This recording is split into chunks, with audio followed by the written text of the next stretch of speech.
দীঘার দৃশ্যটা কিছুটা এই রকম ছিল। কিন্তু এখানে এসে আমাদের একটা অসুবিধা হয়ে যায়। যে জামা পরে এসছি, যদি সমুদ্রে স্নান করি তাহলে আমাদের হোটেলে ব্যাক করব কি করে, কারণ আমরা এক্সট্রা কোনো জামা কাপড় নিয়েই আসিনি। আর আমাদের হোটেল হলো ওল্ড দীঘাতে। ওল্ড দীঘা থেকে নিউ দীঘার দূরত্ব মোটামুটি ভালোই। অসুবিধাকে সুবিধা করেই আবার রুমে গিয়ে আমরা একেবারে রেডি হয়ে আসি।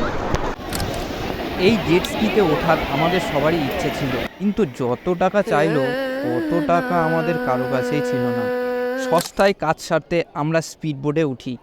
আর এখানে আমাদের সাথে পরিচয় হয় এই গ্রুপের সাথে। আমাদের মতো তারাও সব বন্ধু মিলে ঘুরতে এসছে।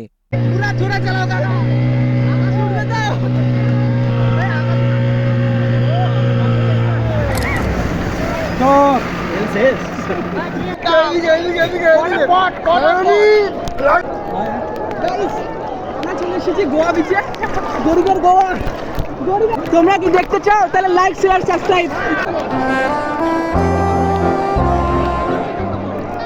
কিছুক্ষণ সমুদ্রে মজা করে হালকা ডাব, তারপর দুপুরে ভাত খেয়ে সোজা ঘুম।